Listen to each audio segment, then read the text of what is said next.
Okay, so I forgot to record like the first 2 minutes of this episode. So I'm faking it right now so that we can lead into when our guest starts talking.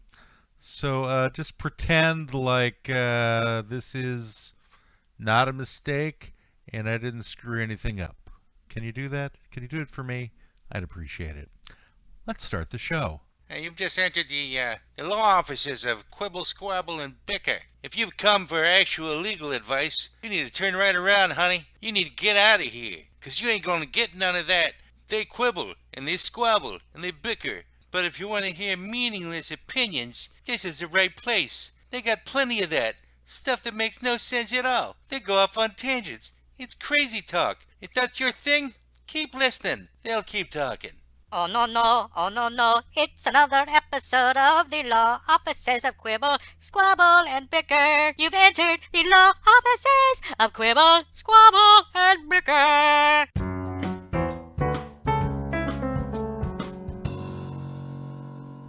Yay! Welcome back to another episode of the Law Offices of Quibble, Squabble, and Bicker on this February 3rd, 2021. Today we have somebody who goes beyond the term legendary. We call him mythological. This is Leland Sklar, who is one of the most prolific bass players of all time. He's played on over 2,600 albums in the music business and over 25,000 recordings in and of themselves. So that's incredibly amazing. And first question I had to ask of him, and well, by the way, our client for today are Furry Faces and Flipping Fingers, but we'll get to that later in the show when I remind everybody that I forgot to mention the client of the show.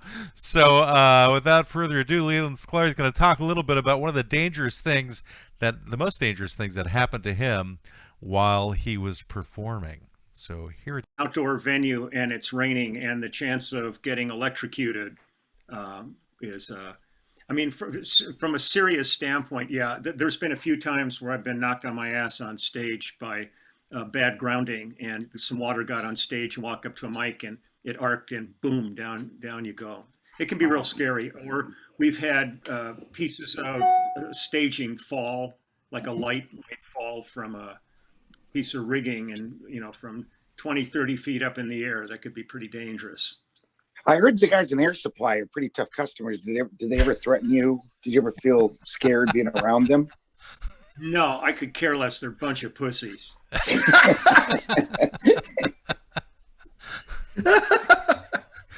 Nothing scares me. Well, everything scares me, but I just put up a good.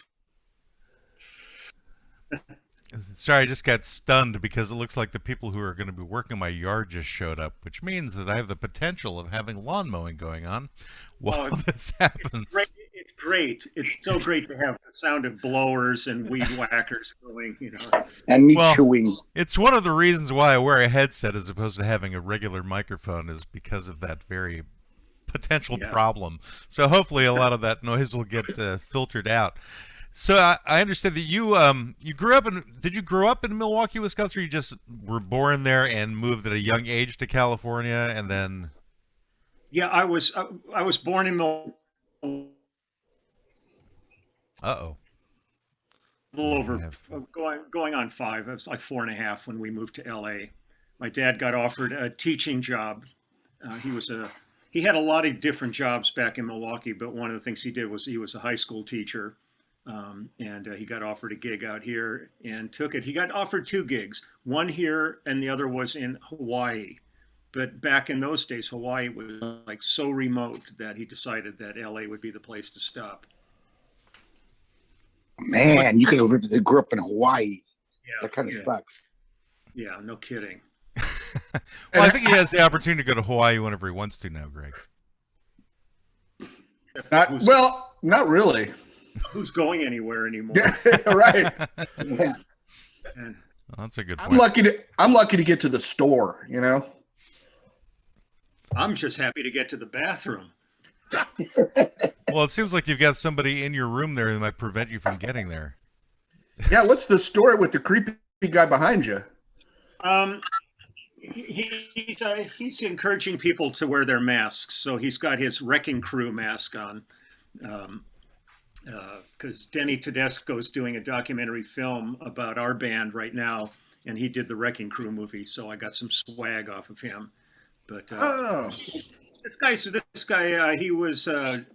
I had a Santa outfit on him at Christmas. I don't know, it's just I'm in a room full of crap here. This is such a catch-all, and this is where I do all of my stuff from. So kind of anything can happen in here. I find rodent droppings and things, and So you're Hey, like in Larry, a when you hoarder's were paradise, perhaps, or? yeah, it's a lot. when you were a little kid, Larry, did you like already know you were going to be a musician? Like when you were the little tiny kid, were you always into music? Like when you were 5? Well, first off, I'm Leland, not Larry, but I don't want to. Did I just say Larry? I'm so sorry. No, that's okay. I kind of like Larry. I think I'm going to change my name. When I was a little kid, my parents used to watch the Liberace television show, and I watched it with them, and I became absolutely enamored with piano and with kind of the whole panache of what Liberace did. I mean, he was certainly the precursor to theatrical Elton and any of those kind of artists. But in those early days, he just sat there in tails, had a candelabra on the piano, and his brother George would come out and play violin. And we had a baby grand piano in the house, and I started plunking around on the piano when I was 5, and immediately had an affinity for it. And so my parents found a teacher, and I began studying. And by the time I was 8, I had won some awards from the Hollywood Bowl Association and met Eugene Ormandy, who was the conductor of the Philadelphia Orchestra, one of the great conductors. And I was really pursuing piano as a career, not as a career, but as my passion. At right. that point. Would you dress up fabulously like Liberace when you were 8? Would you dress up all amazing? Oh yeah, I had some protective garments on that were pretty stylish. Like rubber diapers, protective garments. What? Yeah, I mean, the rubber came later. I started with latex. Oh, okay. I know where this interview is going today. All right. Here we go. It'll get worse. Don't worry. Oh, that'll make it get better. But it was one of these things that when I entered junior high school, I assumed I would be playing piano in the orchestra and all that. And the music teacher, when they started divvying up seats, said there was plenty of piano players, but they needed a string bass player. And I volunteered. He pulled out an old K upright from the back room and put it in my hands, and I just held it against me and plucked a note and felt that vibration. And I was really ready for a change at that point. I was pretty stressed with piano by the time I got to that point when I was 12. So he gave me some rudimentary lessons, and I fell in love with it. I absolutely fell in love with bass, and then started, getting legitimate teachers, and that became. I never thought I'd have a career in music. It's one of those strange things. I was always in bands, always playing, lots of club gigs and stuff. But somehow, when you're that age and you talk about music, like every one of your parents' friends goes, is he ever going to get serious? Is he going to get a real job kind of thing? And nobody ever really thinks about music as a profession. And this is like back in the 1950s, right? Late This 50s, early 60s? Yeah, early 60s. Okay. Late 50s, early 60s. Because I'll be 74 in a couple of months, so that sets my time frame. Gotcha. What about the bass as an instrument really moved you? Like you really settled into that particular instrument? I really, especially when everything changed for me dramatically, like so many other players when the Beatles hit the scene. Because I was not really a rock guy, I wasn't a surf guy, I wasn't into Elvis. It was really classic and jazz was all I was really into. And the Beatles came, and that was a quantum change in my life. But as I focused on it, I really liked the psychology of the bass. I really liked the responsibility of it, where generally you're not the front guy. You can step up to the front, but then you go to the back with the drummer, and you're in your own little bubble back there while the singer, guitarists, keyboard players are generally up front. And I also really liked the position that you occupy as a bass player between rhythm and melody, and you can really craft and dictate where songs are going to go just by changing a root note or a rhythmic thing. So it just appealed to me. I've never played guitar. I just don't really get it. It's too small, too close. Coming from upright, it never felt right to me. Oh yeah, that makes sense. But I really liked, psychologically what the bass does, and I just was really happy to stay there. I didn't, like I said, I didn't think it would be I always thought it would be my avocation rather than my vocation. So what would your vocation have been if it wasn't for the bass? Where was the plan taking you? Well, when I got to college, I just spent my first 2 years in college in the music department at Valley State College or Cal State Northridge out here in LA. And I just didn't like it. They were more interested in grooming you towards being a teacher than a performer. And I thought, if I'm going to play, I just want to go out and play. So I went up to the basically up to the administrative building. My highest aptitude was in science and art. So I started focusing at that point on, I was thinking I might become like a technical or a medical illustrator, something like that, because I still am very passionate about science, and I've always been involved with art. So I really kind of thought I was going to be going that way, and that I would just, always be in bands and play with friends, but look for a legit job in maybe one of those fields. I also was interested in oceanography, and I was going to apply to Scripps down here, Scripps Institute of Oceanography. Oh, oceanography, because I heard something completely different. I was also no, I was also staying, keeping my student deferment going during Vietnam, because I really had no intention of doing something I didn't believe in. So, so college was really kind of an oasis at that point. So I just kept studying and taking classes. So eventually had like a double doctorate because you stayed in school the entire Vietnam War. I never graduated. That was the weird thing is, I've somewhere in a filing cabinet somewhere, maybe on microfilm or something, I've got like 250 or 300 units worth of classes, but I kept changing majors and changing. I would find classes I didn't like and I dumped them and take stuff that wasn't part of my curriculum. Just because I really love, if I had been born wealthy and I could have done it, I would have maybe been a career student and still be in school, because I just love the atmosphere of academia. So, I would have enjoyed that, but, reality, set in, you have to pay the rent and all that stuff. So things change. I love looking at this one window here. All I see is ceilings, and I see the top of a head every once in a while. There you are. Yeah, just ignore me. My phone is bad. I have to hold it up to my ear. Sorry. Greg is part of the Blair Witch Project, and so occasionally it's like he's running from something. Yeah. Matt, I'm running from air supply. To digress, I think we just need to get Greg a really cool screen thing, and then we don't ever have to watch. Or we just take a picture of his face and stick it on his ceiling so that at least his phone. I'm really about to throw a pinata of me. A Greg pinata. Yeah, Leland, it does have kind of a Blair Witch Project effect after a while, because you're just sort of disoriented, like one of those found footage movies. You're like, whoa, where am I going? And his head pops up like that. I love a well-oiled machine, and this is a Swiss watch here. Yes. Well, we have a few arguments regarding technology, but Greg's still trying to figure out how to connect his cups and string to his telephone so that other people can hear him clearly around the corner. It's tough for me. I don't understand these modern concepts.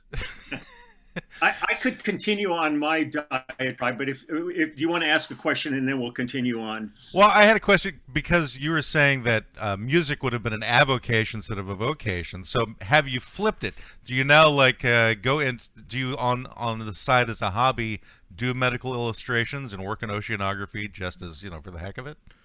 No, there's a part of me that really would love to have done that, but when music actually finally started happening, it was the most ferocious schedule, and I kind of thought, over the years that by the time I got to this age, I mean, most people I know, like their dads that were in like legit work, were retired by this point and off playing golf and fishing and doing whatever they do. And until the pandemic hit, I mean, I've been busier than I've ever been. So I really don't have time for. I would consider that leisure things if I was actually still drawing and sculpting and doing it. I'd love to get back to it at some point, but my main focus still really is music at this point. But you still have like hobbies because I saw a video where you were actually, I think, using scissors to clip your lawn. Like you Yeah. were. I'm pretty anal. Wow.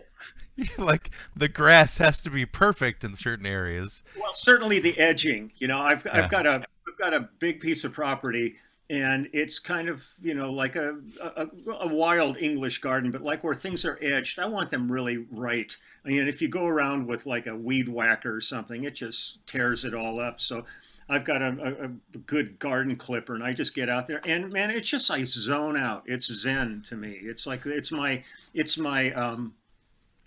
kind of like my tranquilizer. I go out there and just can forget about everything and just get into that.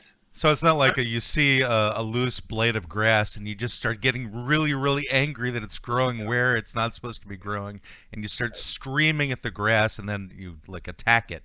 It's more of a. I stomp the crap out of it.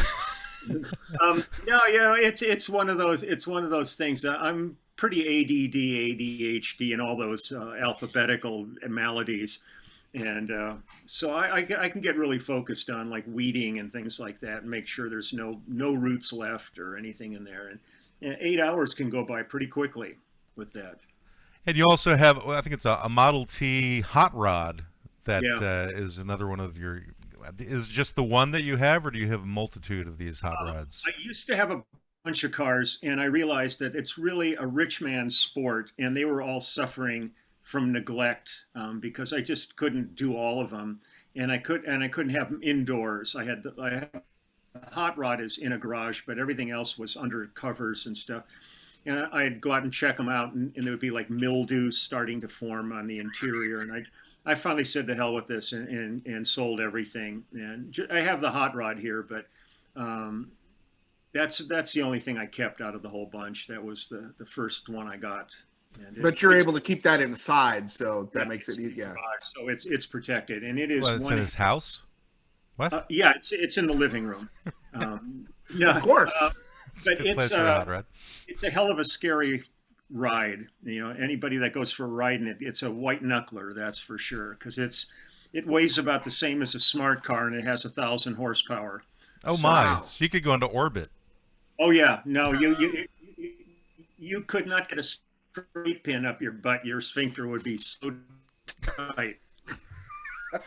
That's Greg's dream, actually. Yikes. True. It's like just a hermetically sealed anus is, I think the best way to go these days. So Every little boy's dream. no, Going back to gardening, Yes. And using your nail clippers for weeding. I think that's Yeah. great. I think more people need that kind of activity in their life. I think more people need something that they can focus on for long periods of time and get some joy out of. I think the problem with today's world is that there's too much going on and too many distractions and not enough clipping grass with scissors. I can't do it because I live in Florida, and going outside is the worst. Yeah. But so I just let the garden do whatever, and I'm thinking about getting a goat to just eat stuff, and that's sort of my solution. But Hey, if I that's live yeah, It's a win-win. The goat eats, and you get you get the yard clipped. Can't beat it. Exactly. Greg, have you thought about getting a goat for your apartment? Yeah, a few times I've thought about it, but A few it just times. didn't seem financially prudent. It just the goat market right now doesn't seem good. I'm gonna wait until prices go down. Yeah. You're waiting for Maybe a commodities. picture of one on the ceiling that we could look at. It's like the goat's already been up on the ceiling and ate everything that was there. I think there's a subreddit that's working on the problem of the goat market, Greg. So pretty soon, I think you'll get a goat for cheap. Well, Okay, good. Bezos is stepping down from Amazon. Maybe he'll do something in the goat market. Maybe. And it'll screw over lots I think of that was people. his plan, actually, was to get into Yeah. goats. Oh, before I forget, I believe that you and I have something in common, Leland. Back during the early months of the pandemic, I think both of us got booted off of Facebook for saying things that somebody didn't appreciate. So I know what mine was, which was I had made the suggestion that Trump was attempting to start a civil war because he wanted people to remember him like Lincoln. And then I lost That comment's aged pretty well if you think about it. Apparently, I was a little bit prescient back then. Yeah. And then I basically lost my Facebook account. What was it that you got? Because I know there was this whole thing that they were writing articles about you being pissed off at Facebook for something. Well, yeah, I mean, on average, I'm usually kicked off of Facebook about 150 days a year. I get blocked constantly by them. But the last thing I posted was just a question. And all I said was, what could have happened in Mitch McConnell's life to have made him such a vile and horrid creature? And within 10 seconds, they came on and said I was creating hate and bullying, and blocked me for another 30 days at that point. Usually You were my bullying blocks Mitch McConnell? Well, that's... How do you yeah. how do you They're just asking how do you bully a turtle? I mean, really? Just you take its box away. I'm kicking you off this podcast, Brendan. That's hateful. There's aspects of Facebook that have been very beneficial to me, and I appreciate some of the connections I've made and different things. But there's also a real insidious side to it that just really eats at me, and I get really pissed off. And to me, I'm not going to go down without a fight. So I'm constantly being confronted. I get death threats on Facebook from people that go, well, we know your touring schedule. We're going to come get you. And I go, why? Because they're generally right-wing zealots, and I post a lot of, but sometimes I respond and I go, yeah, you're sitting in your basement in your jammies now. Your mom just brought you Ovaltine, and you're jerking off to some crap video game. Come get me. And then I never hear from them again. You know. I'm just curious what video games they're jerking off to. Do you think it would be like Mortal Kombat or like Call of Duty? Is it those type of guys you think? Hey, Doug. I think it was Midnight Cowboy. Pac-Man. Frogger. Grand Theft Auto. No, I don't know. Oh no. Maybe it's something with goats. Oh, it's a goat game. Yeah, no, It's they're the definitely goat game. Maybe is there Goat Busters? I think there's goat fuckers something. I don't know. Both of those games are just sad, and in terms of the jokes for our podcast, they're perfect. But and I totally lost my train of thought because I was going somewhere. Then Brendan. Unfortunately, sometimes we wind up getting into bestiality on this show, and it's purely. I'm not. Nope. I'm just saying these people that would look at Leland and make a death threat are obvious goat fuckers. That's all I'm saying. Obviously. So that means that Greg cannot get one for his apartment because then he would be at risk. I would be tempted to be a goat fucker. There'd be the temptation there. Now, see, Greg is taking us there. It wasn't me. Oh no. He can afford to because there's no visual. We're only looking at lighting figures. I mean, I could be fucking a goat right now. He might be tied up somewhere. With a ball gag in my mouth. There we go.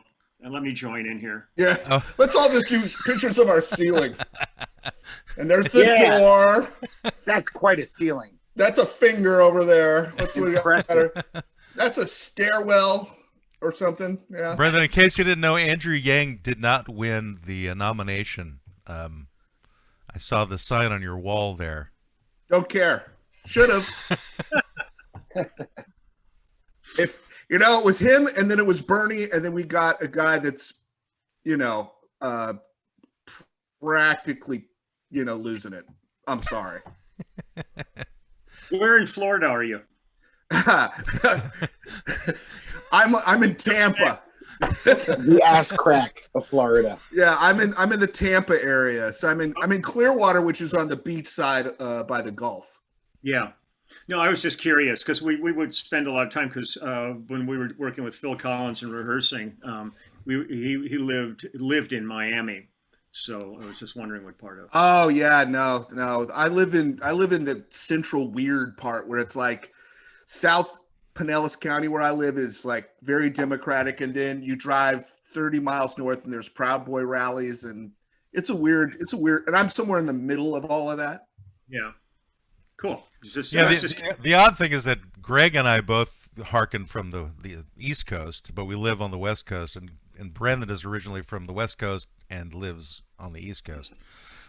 So it's amazing the world we live in. I'm just flabbergasted every day at things like this. It makes getting up worthwhile. You're talking about Leland, you mentioned having the Greg talk crew. about goat fucking? No. You mentioned the wrecking I'm crew flabbergasted also. I'm Let's get off the flabbergasted goat at fucking for a minute. I wanted to ask Leland, I saw that Wrecking Crew movie, loved it, and was so amazed that these session musicians would come up with these beloved parts of the song that you were like, that wasn't even there. Do you have any particular proud line you made up where they just came in with 3 chords and you said, hey, let's start the song this way? Oh, I mean, there's been many of those over the years. Songs like "Doctor My Eyes" with Jackson Brown and that opening. I know what you're talking about. I love the bass line in that. James Taylor or "Spectrum" with Billy Cobham. A lot of times the bass line becomes very iconic within a song, and that's the thing that people remember. And Carol Kay and the Wrecking Crew was really gifted at that, and Joe Osborne too. They were the 2 main bass players out of the Wrecking Crew. Created some absolutely amazing bass lines that defined the songs that they played on. You're always looking for that. You're not trying to impose yourself on the song, but you're trying to find something that'll just lift it that extra space. Yeah. Would you say which one are you like particularly proud of? Where you think I really made the song on this with my bass? Well, I mean, when people write to me all the time, bass players and stuff, they really love Dr. My Eyes and Smiling Face, Jackson Brown and James Taylor. Those, for some reason, those resonated with bass players. But I've been really blessed to work in a ton of different genres. So there's different things within all kinds of different styles of music that I've been involved with that I appreciate the recognition for it, because I do the best I can every time I whip it out. That's I feel the same way. I'm actually going to put that on one of those inspirational quote things and put that on Facebook, because what I have a question. What because you've worked in so many different musical genres and styles, which was for you the most, I don't know, alien or uncomfortable, or it took you a minute to wrap your head around what? The Air Supply. I don't even consider that a genre. If any of the members of Air Supply are listening, sorry. Yeah, you shouldn't be listening if you're in Air Supply. I like how Leland is frozen. His hand is stuck on his beard. This is kind of like what happens occasionally with Greg. We're just a freezing. There, he's back. Okay, good. Am I frozen? Not anymore. But that was a great pose, though. It was like just you were pondering the world. Yeah, I keep getting a little sign that says your internet is unstable. My internet is total crap where I am, and it just drives me crazy. And I keep trying to get it resolved, and it just doesn't get resolved. Um, Do you have I, Ethernet connected to your laptop, no, or? I'm on Wi-Fi where I am. I could That's take why. the computer downstairs and plug into the Ethernet, but if we're working, I'm not going to screw it up by moving. Right. Uh, but in terms of genres that maybe were harder to wrap my head around, every once in a while I get called to do like a rap or a hip hop record, Mm. which is generally machine bass, and sometimes I've been brought in where they say do some things like around that bass just to give it a little bit more humanity, kind of.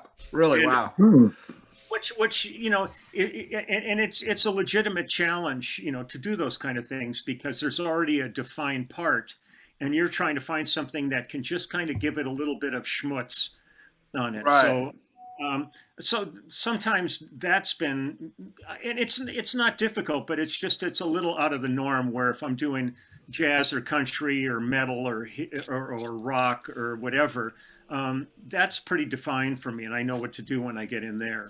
But I still enjoy it. I love a challenge, so Yeah. it's kind of cool to sit down and listen to some. And sometimes when I'm doing that, that's when I'll pull out like an octave divider and maybe my fretless and do some stuff that really doesn't sound as bass like that. It's more creating an atmosphere along with the machine bass that they've got. Well, did you use something like that when you perform with Deepak Chopra? Um, Because I saw that in your discography. I'm like, on what? Deepak Chopra? His rap album? And then it's Whispers. That's right. Yeah, Gangsta rap with Deepak Chopra. Straight out of CNN. Well, I ended up doing a whole bunch of projects over the years with people like Deepak, and there was a guy named Brian Bennett who I did a bunch of albums with, and it was all these things that were like meditative things, and it's just interesting. The thing I've loved the most about what I've done in my career is in it, where there have been times where you can be slightly jealous when I look at somebody like Flea, and really all he's ever had to do is Chili Peppers and make a shitload of money and just do those songs. Even though Flea does lots of other things, I'm not denigrating him by anybody that's in like a hit band, and that's all they really need to do. Where every time I go to work, I'm in a new band and I'm learning new material and creating new parts. So instead of having a repertoire of say 100 songs that your band's done and that's what you go on the road with, I've recorded on probably around 25,000 songs. Wow. Yeah. Come up with parts for every one of those songs. So it's but there's a part of that to me that is so ultimately satisfying and been such an adventure. Plus, I've gotten to work with the greatest musicians in the world, and for that I'll always be grateful. Is there Have you ever someone turned who down a you gig? regret that you never got a chance to perform with? Yeah, there's a few people like that. I've always been a huge Steve Winwood fan. Okay. I've never had to play with Winwood, and it would be fun. Uh, for the most part, I don't have too many regrets. I mean, I hear people all the time that would be fun to play with, but I don't want to be totally greedy. I want everybody to work, so it's kind of nice. I can't, but when I had the chances, like when I would get called to work with like Joe Cocker, and you walk in the room and there's Joe, and you're just going, "Fuck, that's Joe." And then you put your headphones on and he sings one note, and you go, "Oh man, that's Willie Nelson, people like that." It's to me, I feel so fortunate. I got to do like BB King's 80th birthday album, and I spent a week sitting like 4 feet from BB King playing with him, and I'm just every day pinching myself, just going, man, how lucky am I to be in this room with somebody like this? It's Wow. really Wow. very appreciative of. Have you ever done classical, like gotten a stand-up bass and done session work for like classical type music? Well, that's how I started, was playing classical upright. Yes, but I mean professionally. But when it came time, during the 70s, when my career actually started, in 1970, when it really actually went into full bloom, um, all my work, everything I was called for was electric, and I had my upright at home, and it just sat there. I never really got any calls for it. Everything was, pop and rock, and that's all they wanted was electric. So over the years, my chops just went down, and I kind of regret that I didn't just dig back in and really, stay on top of it. But it's one of those things that when it comes time, when if I got called for one of those kind of dates, I have friends that are monstrously great upright players, and I would just say, call them. It'll be great. I could bullshit my way through it, but that's not what I like to do. So I would rather see somebody working who that's what they do best. And You give a referral like a yeah, doctor. absolutely. It's a wonderful community, and I think it's great when we can share. I know my strengths and weaknesses, and sometimes I get called for things, and I just don't think it's exactly what I would be great at. But I have friends that I think would be spectacular at it, so I just tell the people, look, call them. You'll be much happier in the long run. Well, I heard you refer to yourself once as a plumber, like you're a plumber of, I guess, of bass. So how does Well, that apply? well, it's not so much a plumber. I'm hired help. I'm not the artist. Uh, I'm like, you know, I'm the gardener, or I'm the plumber, or I'm the electrician. When they're doing a record, you call the guys to come in and do it, and we're basically hourly workers, and that's what it is. You're not getting points on the records or any of that stuff. You're not vested on that level with it. So I've always kind of looked at myself as like a blue collar worker in this business. Like everybody, people come up to me all the time and they say, "Oh, you played on that record? My God, that's one of my favorite records. I had no idea," kind of thing. You were more invisible in the business. In the same way the Wrecking Crew people were. People would listen to, the Mamas and the Papas and the Beach Boys and Frank Sinatra and the Tijuana Brass and all these records, and not realize it was the same bunch of musicians playing on all those records. it was like the Um, Funk Brothers in Motown, right? yeah, well, Yeah. all those things, the guys that came out of Stax, the people that came out of Sun, there were, these defined rhythm sections that did a lot of the work in those areas. And they were doing everybody's records. And people really didn't know who those guys were. They just knew who the artist and the song was. Um, Right.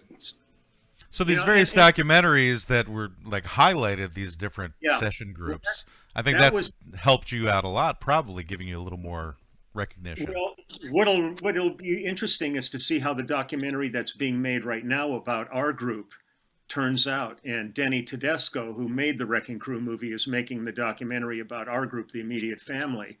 And we were really moving fast with it, and then the pandemic hit, and we had to slow down because so much of it involves interviews and things like that, and some live performance. So we've had to be far more methodical about the process. But hopefully by late summer, the documentary might be out. Because what we wanted to do was we were going to be hitting all the, Telluride and Sundance and all the film festivals with it, and the band would go and play at the screenings, and everything's, I mean, like everything, it's all on hold right now, or we've shifted from being the hare to being the tortoise at this point. We're still moving forward, but it's definitely more slow and methodical at this Right. point. Does the documentary have a title?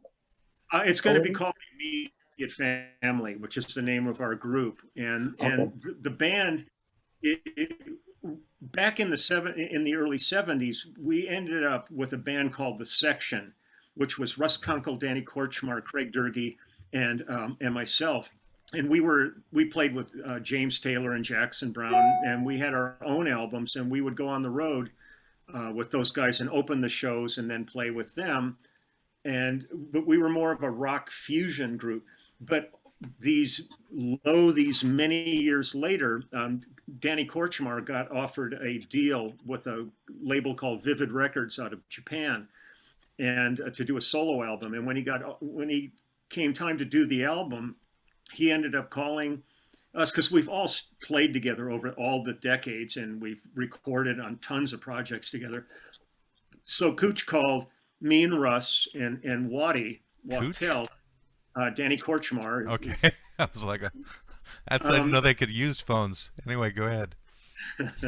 And You've never heard of a talking cooch? Matt, you need to come to Florida. They got them all over the place down here. all over South Beach. South Beach. There's a franchise, the Talking Cooch. It's it's a big thing. I had no idea. They sell Right next to the adult 7-Eleven. Yeah. Yeah, it's adult toys. So when it came time for him to make his album, he called myself and Russ, and we happened to be in town the week that he wanted to work, and then Waddy was on the road with Stevie Nicks at that time, but he came back like 2 days before the end of the project, and Cooch had been working with another friend of ours, Steve Postel, out here in town, and they had done some pre-production work, and I had done like Steve's solo album like 10 years ago, and so when it came time to release the album, Danny ended up calling it Danny Korchmar and the Immediate Family, because he felt we were all immediate family. We're the closest music relationships in our lives are all together, and that's how the album was released in Japan. And now we're signed in the States with a label here, and we just dropped the Danny Korchmar part of it, because now we're signed as an act, so it's the Immediate Family. And we're Do you do a lot of the Porto Valley. songwriting?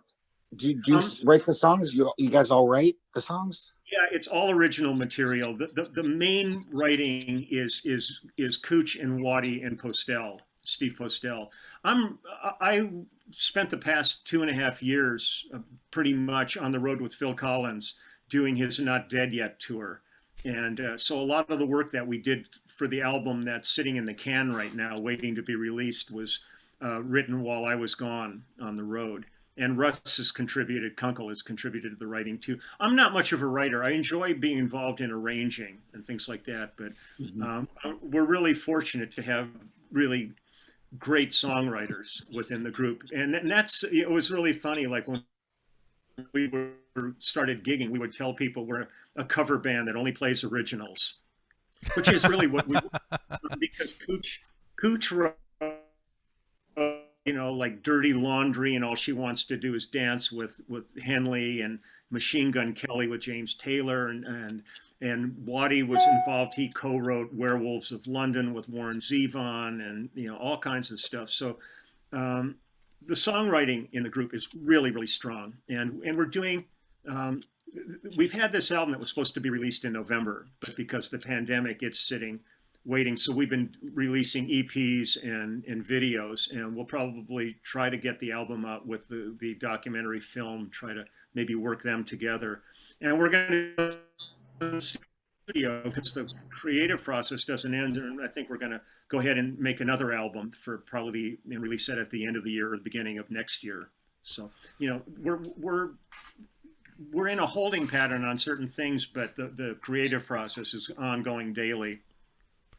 No, I mean, a lot of your audience is kind of in a hostage situation anyway, where I think it would be easier to reach them if you put out a lot of your different products, or maybe as like teasing them, I suppose, along the way. Yeah, well, what we're doing is building the brand, because the last gig we actually played was a thing called the Rock Legends Cruise in last February, and it was from Fort Lauderdale to Grand Cayman and back, and it was like Roger Daltrey and Nancy Wilson and Mark Farner, all these different acts on it, and people would see us walking around the ship, and they go, "What are you guys doing here?" And we'd say, "Oh, we're playing." And they said, "Well, what band are you playing with?" And we said, "Well, we're the Immediate Family." And people had seen the name Immediate Family, had no idea that it was us on it. And by the time the cruise ended, normally on those kind of cruises, they skip a couple of years before inviting you back,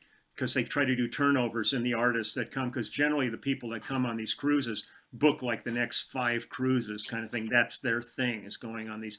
And when the cruise ended, the people who were in charge of it said, "Man, you guys were so popular. Would you come back next year?"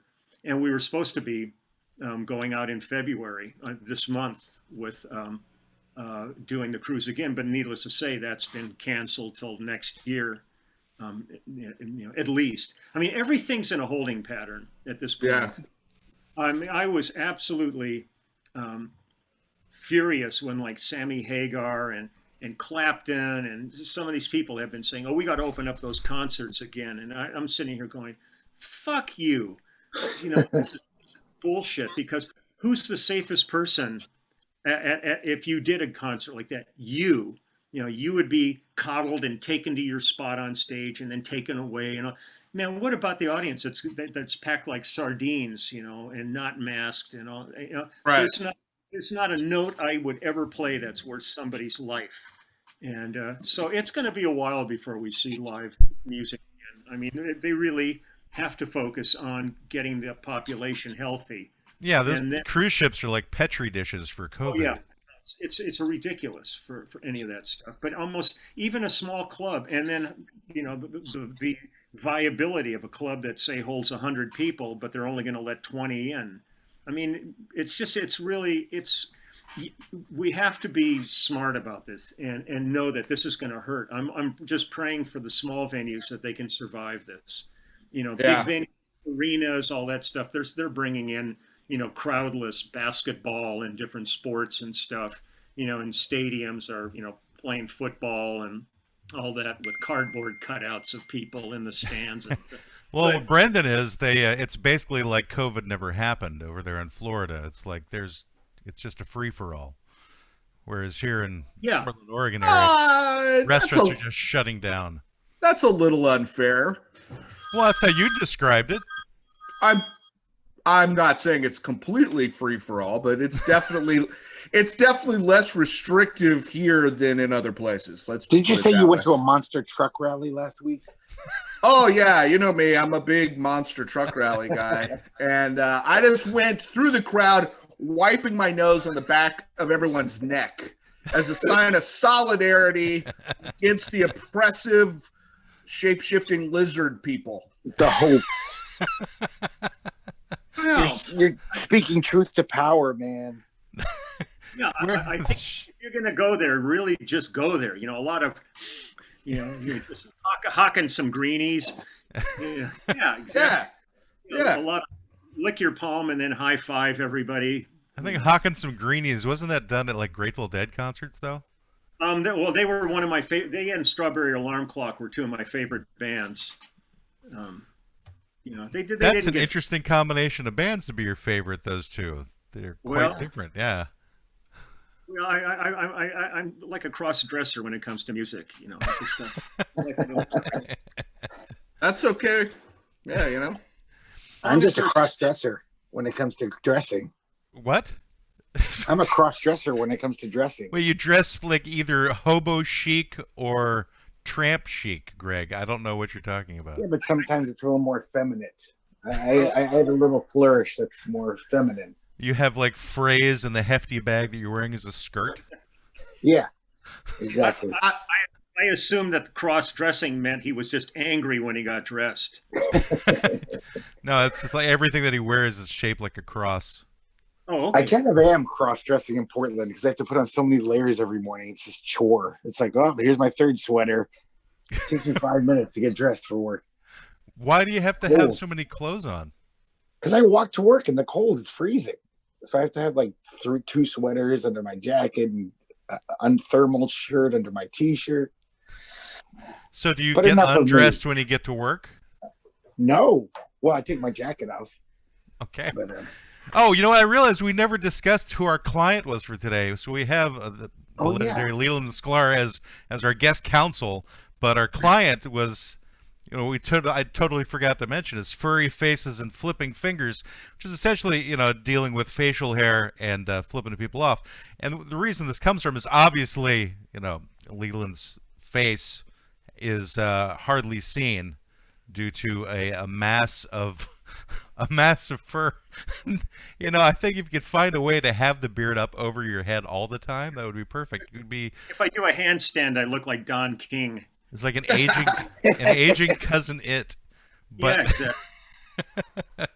But facial hair over the centuries, I think it's been an interesting phenomena. Where you have There came a point in civilization where people said, okay, it's time to shave these things off. That we don't want these things growing on our faces anymore for whatever reason. Now, Leland, you've made a choice of not having shaved since I believe you were in high school. Is that correct? Yeah, I mean, I've cut it all the time, but last time I was clean shaven was when they gave me my high school diploma. Right. And so how come since then you've never shaved it all off? Lazy. The last thing I think is a term to describe you would be the term lazy, considering you clip grass with fingernail clippers. Yeah, but I keep my beard out of the way. I've gone in for estimates, but that's about as far as it got. An estimate to get rid of the beard. Estimate? Oh, God. Yeah. Have you done anything fancy with it? Have you done any waxing or treatments or anything like that? When I first started growing a beard, and all that, but that was just so much effort all the time. I finally just came in one day and just clipped the ends off of that. But for the most part, no. I always get these you're out there, on the road or something. You always get some girl comes up and goes, "Man, can I cornrow your beard? Can I put beads in it?" And I go, "Get your hands away from me." I imagine that it influences your diet a lot. Leland, I think you're missing. I think cornrow. I think there's a different. I think they're trying to say something different to you. Is You're that thinking of cornhole? It's got nothing to do with goats, does it? No, it has nothing to do with goats. Nope. Okay. Nope. Just want to confirm I want to cornhole your beard is a southern slang expression for what? For talking cooches. Yeah, no, that's when you get your ride to the PTA meeting. So I imagine having that beard though, Leland, must really influence your diet. There's probably food you can't even eat. Messy sandwiches. Really. I mean, curry? Oh no, I mean to me it's all you're just careful, and then you have a handy wipe handy, and it's also nice because you can kind of tuck away something back in here and a snack for later on. It was it Trading Places when Aykroyd was dressed as Santa Claus and he was at that banquet and he took a big piece of salmon and he Subway afterwards, all hammered, pulling the salmon out of his beard and eating it, and the people in the cart are just losing it watching him. You can use it for a variety of things. Yeah. I had a lengthy beard earlier this year, not quite the same as yours, but I was just growing it out for the pandemic, and I was just getting the whole old prospector vibe at that stage, and my wife has decided that she likes me with a beard, but not that beard. And I would have liked to have grown mine out as yours, but yours is still it looks kempt, even though it's long. It looks like you treat it maybe with oils, perhaps, or There's a really good goat oil that you can get. Freshly squeezed goat oil. There's Himalayan goats. So it's like goat lube. Goat lube. Yeah. Well, that's something different, Greg. But I mean, it's a goat-related product, but not for use on a goat. Is that what you're talking about? I was talking about the goat lube that I use when I. Oh yeah, we're talking about something different. When I buy my goat. Greatest of all time, you mean? Goat? That goat? Yes. Or Grammy, Oscar, Tony, and something begins with the letter A. I don't know what that one would be. I was almost there though. Grammy, Oscar, Tony. I think it's E. What? Oh, it's EGOT. That's the thing I was trying to think of. All right, that's completely different from a goat. And the other half of our client is Leland. I wanted to ask you: was there any artist you work with, and I don't know if you want to tell tales out of school that you wanted to flip off? That you were like, this guy. Yeah, like Don What Henley. a nightmare. Air Supply. Occasionally, it would have been too cheap to flip them off. It was too expensive. Yeah. Well, he had to make love out of nothing at all, guys. I mean, I've worked with a few pant loads, in this career, and it's just, it happens, and I just move on. But all it does is warn me that if they ever call again, say no. But I don't flip them off, because for me, the flipping off gesture is always an act of kindness, and that's why the book happened. Mhm. I don't know if Brendan is familiar with the book. So the book he's talking about is a coffee table book called. No, yeah, I'm familiar. Oh, you are, okay. Just you have this pensive look to your face whenever I you don't brought know it of up. this book. Tell me about this book. I'd like to hear about it. Okay, I'll give you a synopsis. When we were on tour in 2004 with Phil Collins, there was talk that Phil was going to retire at the end of the tour. I had a bass tech named Steve Chinner Winstead, and during the course of the tour, hearing that Phil was going to retire, I thought I may never see a lot of these people again, because our crew was from all over the world, in Europe and the States, and so I thought, I'm going to just take a picture of everybody and make a little folder for myself, for my memories. And at the end of the tour, the first person I went up to was my bass tech, Steve. He was at his laptop, and I said, "Hey, Steve, give me a smile." And instead of that, he gave me the finger. And I took the picture and I looked at it and I went, "Oh, this is pretty cool." So I went and got Phil and his manager, everybody in the band, everybody in the crew, truck drivers, caterers, had about 130 pictures or so of people flipping me off. So this was just And like a mood thing, and it just Yeah, it was just a became, it mood. snowballed. Yeah, and then after that, I went on the road with Toto and ended up doing the same thing with those guys. And it took on a life of its own. And at this point, I have over 12,000 photographs of everybody imaginable, from the man on the street to Charlie Watts and Jeff Beck and James Taylor, and you kind of name it, sports people, and all giving me the finger. And during the pandemic, I thought, if I was ever going to do a book, which people have bugged me about forever, now's the time. And I got together with a friend who has a company called Art Alliance. His nickname is Blue, and this is what he does. And we got together and culled through the pictures and picked 6,000 of them and put together this 6-pound amazing coffee table book. I mean, if you want, I can show you real quick. Please Yeah. do. Yeah. 6 pounds a book. It is a big ass That's book. a lot of beard. That's a lot Yeah, of well- book. So here's the book, Everybody loves him. That's the name of your autobiography, Greg. and then you turn it over, and No. there's Nice.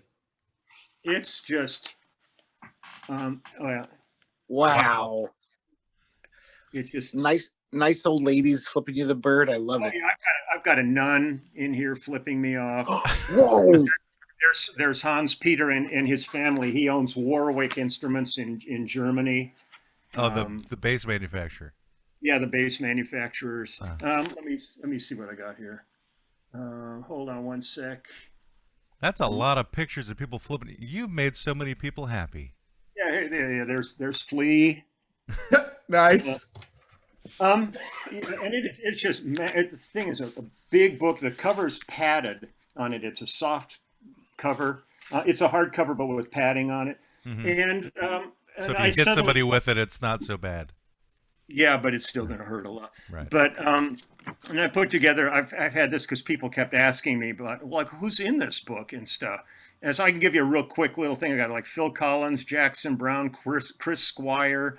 Chris Squire James- passed away, so yeah, that's nice. Yeah, Jane Seymour, Graham Nash, the director Haskell Wexler, Paul Williams, Bonnie Raitt, Jack Nicholson, Brian Ferry, Stephen Bishop. I mean, there's like, this is just a little list of some of the people that are in the book. You got so- Brian Wow. Ferry to flip you off. I heard he was Yeah. a nice fellow.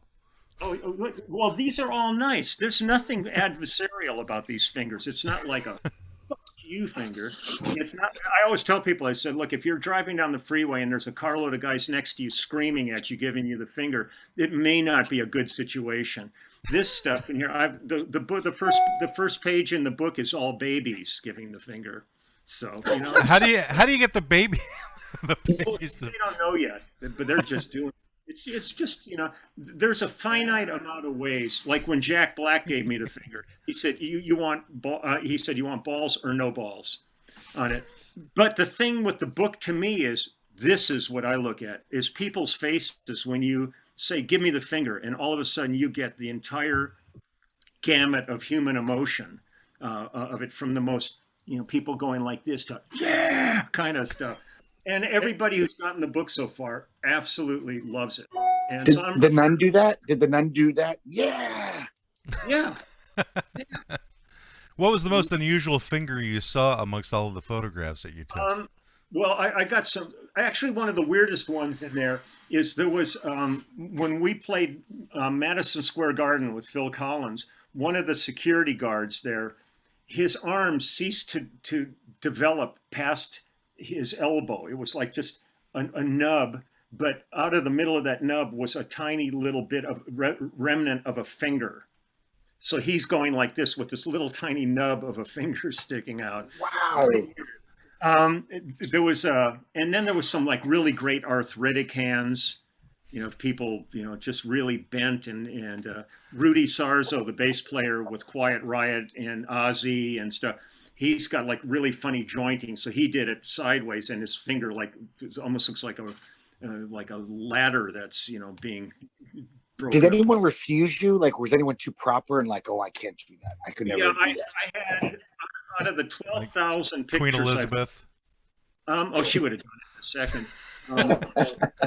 She's nasty, that one. Well, I mean, we were talking goats, and we just got distracted. Always go back to the goats. I had out of the 12,000 photographs, I had about 25 people say no to it. And it was usually some bullshit like, "Well, it's against my religion," and I go, "That's why I'm an atheist." Mitch McConnell refused. Well, the one thing I did not do is there's not one politician in the book. And I had a lot of opportunities with them, and I just did not want to darken my doorstep. So, regardless of the side of the aisle they were on. Doesn't matter. I didn't want to open that can of worms. Good call. I've got all kinds of everybody else. And I have people like Bernie Williams, who was a center fielder for the New York Yankees, and Scott Hamilton, the figure skater, and Sheryl Crow, and Yo-Yo Ma is in it. It's like humanity, and it's a lot of years of just taking pictures. And I still have 6,000 pictures I didn't use. Wow. So it's like the sequel, is it's that been coming? Really, well, this was really a ton of hard work. So I'm not sure if I would do another one. But right at this point, I'm just working really hard fulfilling orders because I've done everything myself with the pandemic. I mean, I'm packing, I'm shipping, I'm doing everything. And oh, wow. And I printed. I had 10,000 copies printed, so I've got a warehouse full of books. And you don't have some intern you can abuse to do that? No, not with COVID. Oh. See, that's the whole thing is with COVID, I don't want to be in harm's way, and I don't want to put anybody in harm's way. So right. Pretty much. And the good thing was with the post office that's near my house, when I would have box loads of books, I would just go back to the loading dock. I didn't have to go into the post office and deal with anybody. So they would just ring me in, and I could just back my truck up to the loading dock and fill some big containers with boxes of books, and then they would ship them at that point. So do you have a room in your house that's just filled with all the books that you had published? Or? No, I keep about a dozen boxes of books in my garage, and then there's a lock-in store near me that I've got a big room in, and it's just packed with boxes. And I just go over and stock up. But I'm looking for distribution in Japan, and Europe, and Scandinavia right now. Well, the finger is pretty ubiquitous. I mean, I think it's international. Yeah. And certain places are different. Like if you went to Brazil and did that, it doesn't mean anything. But if you did that, that's that in Brazil. So you got to be careful in different cultures because different gestures mean different things that we know about. Well, they all are like about intercourse to some degree. Like that's kind of how the finger came about. Was ancient times that was like a symbol of getting it on. Yeah. And it's weird how these things become bad over time, though. It's like you've got these symbols that, or even words like the word "fuck" for that matter. They just symbolize having sex, but then somewhere along the line, somebody said, "Oh no, that's a bad thing. You can't Yeah. talk about that." And you can't. Because Well, sex is bad. Yes. Well- for me, usually. It was probably a goat herder that really started that whole. Oh no, the We goat have herder a theme. conspiracy goes all the way back. If you think about a lot of the ancient texts, who was really behind a lot of it? A Beowulf. goat herder. Yeah, I mean How- they found goats in Tutankhamun's tomb. Need I say more? Satan is represented as a Goat. Yeah, goat. Yeah, Cloven hooves. you're Has a- onto something. Have fingers, but not hooves, though. Cloven Hooves would be a great band name. I think it probably is a band name somewhere. Yeah, it's probably a Yeah. Christian band. It's like somebody signed to Sparrow or Word Records at this point. Did you ever play on a Christian rock album? Lots of them. I did a lot of records with Stephen Curtis Chapman, Second Chapter of Acts, Twyla Paris, Avalon, Steve Camp. I've done Did they try lots. to convert you while you were in the studio? I think they hired me to try to heal me, and by the time I left, they were all like devil worshippers. They were all questioning their beliefs. Like, maybe we've been wrong all our lives. And just so you know, Cloven Hoof was the name of a band in England. It was a heavy metal band that was active from 1979 to 1990, and then they Isn't the restarted internet in 2000. fantastic? It is. It's like magic at your fingertips, Yeah. as well as hell at the same time. There's so many good things. And then Just the next, don't look up goat. Just don't look up goat. Yeah. right below that, it has copulation of cloven hooves by Slut Vomit. So Ah, I don't know which one is the band. There's a band you ought to check out called Rock Bitch. oh, I like the name. Oh man, pull up a video of them. It's unbelievable. I was on tour in Europe, and our bus driver had been driving them around, and he had a video of one of their concerts. Oh, they perform nude and they incorporate sexual acts and there's pagan a rituals lot into their of activity performances. on stage with A them. mostly female metal band. Yeah. Mm. That's- Sign me up. That's definitely, going above and beyond. There's no livestock involved, but that's so that they do have places to go yet. Boring. Yeah, I'm not interested anymore. They Back drew in- band members from a matriarchal, polyamorous, pagan feminist community. Wow. Well, all Oh right. my. The internet is a wonderful thing. Polyamorous, pagan, Feminist, feminist. matriarchal. I love how the kids today just go crazy with the adjectives. It's just amazing to me how There's they so use little words to- left. Yeah, but that was in Yeah. 19. But that was from 1984, Brendan. See, Well, they were It They wasn't. were- It wasn't kids today. It was kids of our day. They were overachievers, those ones. Yeah, they're prescient. They were setting the stage for the myriad of definitions of people that we now have today. There are so many people we have today. I can't even follow it anymore. No, it's but I'm happy to have them all, but And I Well, believe you've had most of them. you can pick and choose as you please because there's so much available. right. It's not just the old weird guy down at the end of the block who invites you over for cupcakes and then has his way with you. Oh, that guy. Yeah. He's Oh yeah, horrible. I know that guy. I kind of miss him. You are Greg, I that guy. think you are that guy, Greg. Yeah, I'm trying, but I can't make cupcakes very well. I was going to say, if I'm a you good could make baker. cupcakes, I don't know how to bake. I just offer Reese's peanut butter cups to the children. Oh, man, I'm there. And urinal cakes. You basically take Reese's cups, put it on a urinal cake. You've got it made, Greg. Yeah, James Taylor in concert, when he used to introduce me, sometimes he goes, "The man with the personality of a urinal cake." wow. At least you were That's not very friends. nice. Yeah, he would say that, or the man behind the shroud of Turin. That one I get. I get Yeah. that. I don't get the urinal cake thing, but He okay. thought it- Well, we'd have to get to know Leland more, I think. yeah. Yeah. Leland, are you familiar with the meanings of your names? I'm assuming you are.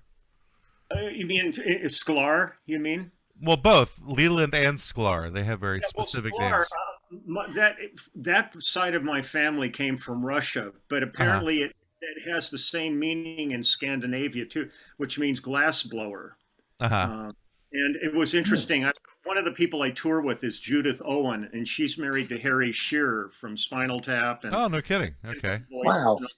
And we were doing a BBC radio show back in England, and the girl who was interviewing us had no clue who the hell we were or anything. She was just thrown in there, and so to be interesting, she said to me, she says, "Oh, Sklar, that's an interesting name. What does it mean?" And I said, "It means glass blower." And she goes, "Well, have you ever blown any glass before?" And I said, "Only Philip." Judith ended up on the floor, and this girl looked like a goat in the headlights. I mean, she had no clue what I had just said. But it's interesting because I've had people talk to me from Scandinavian countries, and they say, "Oh, Sklar here means glass blower." So it's interesting that it's been Leland. I'm not sure what Leland means. Well, Leland, in case you wanted to know, is Old English origin, and it is one who lives by unseeded land or fallow land.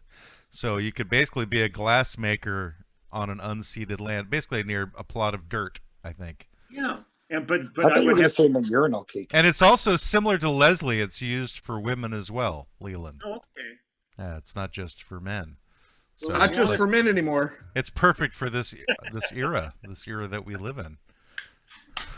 Yeah, That's it's a all weird thing to name someone. Like, What is? this is how we're going to name someone. The guy who lives near the fallow land, that defines who he is. Yeah, there's nothing like looking at a newborn baby and thinking of dirt. You live by the dirt. and so you shall be named. Well, people were weird back then, you know? It's like, who knows what was going through their crazy pagan heads? Maybe that's what Kunta Kinte meant in African. It was Leland? No, I No, don't it think meant so. one who is born near unfallow land. No, it's fallow land, Greg. You got it right. Well, they didn't Oh, have it's the fallow. internet. They didn't have Netflix or anything, so they had to find their own entertainment.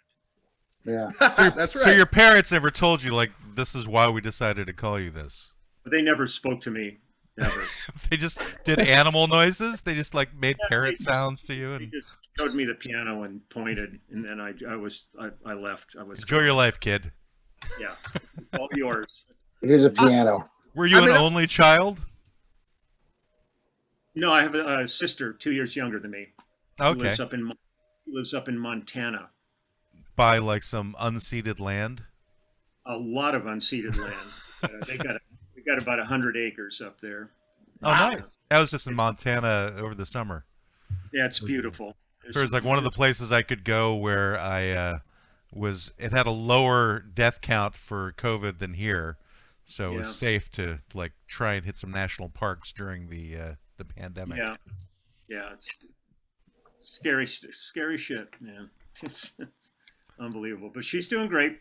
I did my live stream with my YouTube channel yesterday, and she came on it and threw in a couple of comments. So I was happy for that. What's the name of your YouTube channel for our listeners? Our three people who listen to us. Okay, it's just go to YouTube and pull up Leland Sklar channel, and I've done. Since the pandemic began, I've done at least one video every single day. I've got about 430 videos up. And it went from like zero to I've got 146,000 followers now on it. So it's been going great. I do 2 live streams a month, and yesterday's was 2.5 hours of just sitting and talking to people and a chat window roaring along. And they've become a remarkable community of I'm more of a facilitator at this point. I think you'll probably get like one more subscriber from being on our show. I hope so. Yeah. Or at least maybe somebody that has goats would be really great. I will subscribe and represent the goat community on the channel. I would be so 'Cause proud. Me too. I did go to your YouTube channel and I was like super impressed. I was like, wow, this is amazing. Like just the amount of content, because that's not necessarily easy to crank out, but I guess for you it's pretty easy. It's a real challenge every day. Like today, I talked about working with Trisha Yearwood and played some songs that I recorded with Trisha Yearwood and talked about all the players on that. And the other day I talked about Brian Wilson and Van Dyke Parks. And, I just dig through my discography and I find projects I work on and I play along with a lot of them. And because that's how the whole channel started was when I came off of Phil Collins's tour.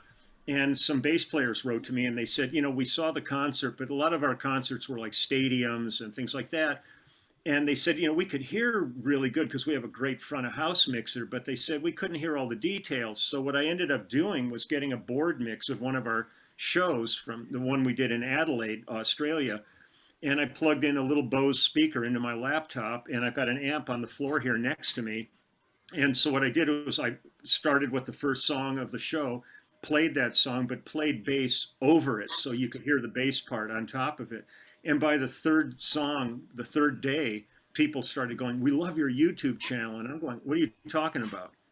And going, "Oh no, the thing." I had no idea I was doing a YouTube channel, and it all of a sudden, I got through a lot of Phil stuff. Then I was doing everything from Billy Cobham to Jackson to you name it. So every day I look up, find another song, and I'll quickly relearn it and show the bass parts on it, and along with it, and tell stories. Or at this point, it's fun just to play the songs and sit here and listen with the people. But it's become a really great community during this time of lockdown, where people are out of touch with people.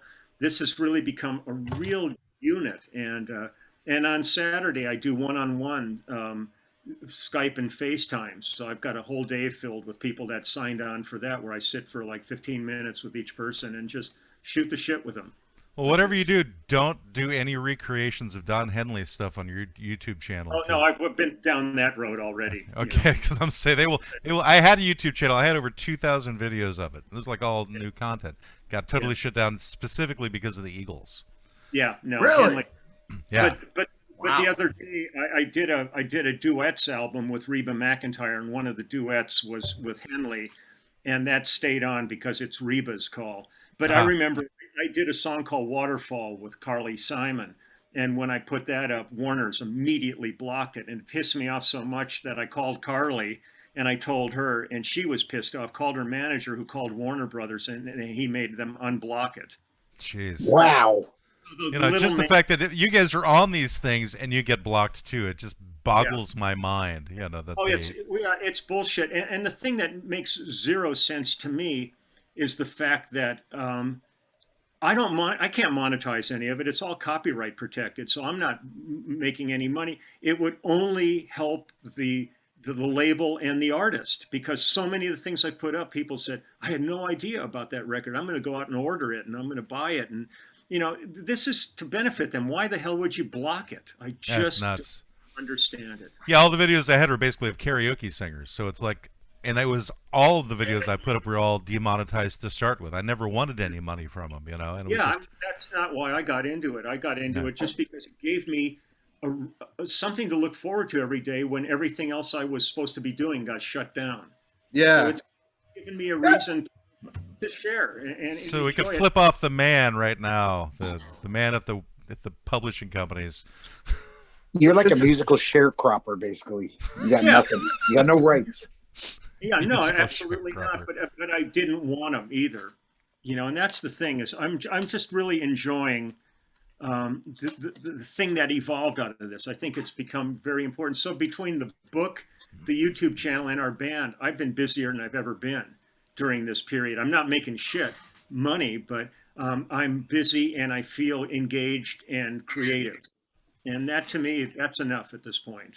Yeah, especially considering how long and extensive your career has been. I think you've had an amazing, amazing career, and the fact that you're still going strong is a testament to obviously your abilities. So you must know a little bit of what you're doing. I know you've got a meeting coming up in the next few minutes. I'm going to have to get jammy here. I'm teaching. I'm doing a Zoom college course that I was asked to do. I did a high school. What is today? Wednesday, Monday. Yeah. I did a high school, Agora High School.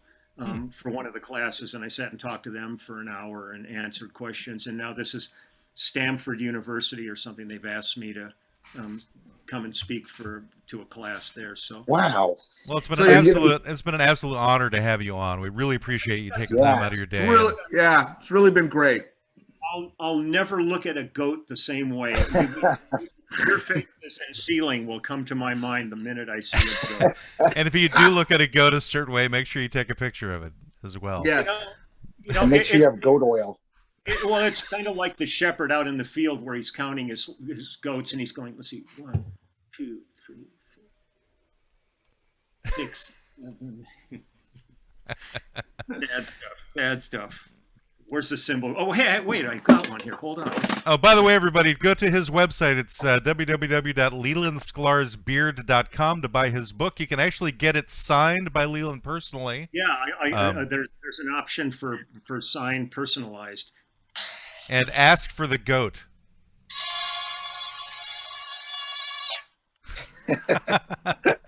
I think we need that sound effect to end the episode. Wait! I just need to show Leland something. Oh man, we are so connected.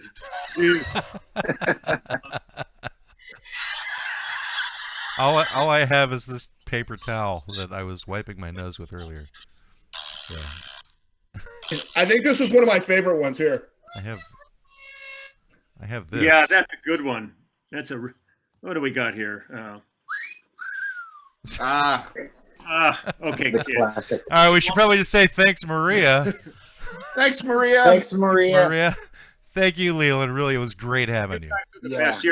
If I ever need a law firm, you are absolutely the people I will not come to. Yeah, don't. We don't know what the hell we're talking about. Any more trouble with Facebook or YouTube, you call us. We'll represent you. We're on it.